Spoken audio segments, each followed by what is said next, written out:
नाज़रीन मोरो मां के अपडेट कंदालू। रिज़वान अली जुमानी की रिपोर्ट के मुताबिक इरीगेशन रोहड़ी डिवीज़न के मुलाजिमन पारा इंजीनियर इफ्तिखार लांघा और superintendent engineer Rohri circle Hyderabad Ghulam Mustafa Dhamra की नाजायज़न खिलाफ़ रोहड़ी डिवीज़न के ऑफिस अग्यां बाहुन ते कारियूं पटियूं बधी एहतजाजी मुज़ाहरो किया वियो आहे। एहतजाज की अगवानी हबीबुल्ला सोलंकी, मुश्ताक संग्रासी, गुलाम मुस्तफ़ा सोलंकी, हाफ़िज़ बिलावल लाखो, दुर मोहम्मद आलिमानी, सलीम मल्हा ऐं ॿिया करे रहिया हुआ।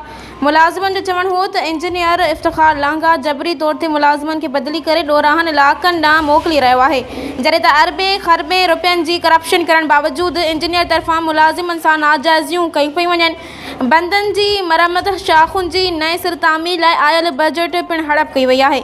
मुलाज़िमनि पारां नैब FIR समेत एंटी करप्शन खां मुतालबो कयो वियो आहे त नोटिस वठी इंजीनियर जे करप्शन ख़िलाफ़ इंक्वायरी कई वञे ऐं मुलाज़िमनि सां इंसाफ़ कयो वञे। मुलाज़िमनि पारां पूरी डिवीज़न अंदरि गमछड़ हड़ताल जो ऐलान कयो वियो आहे।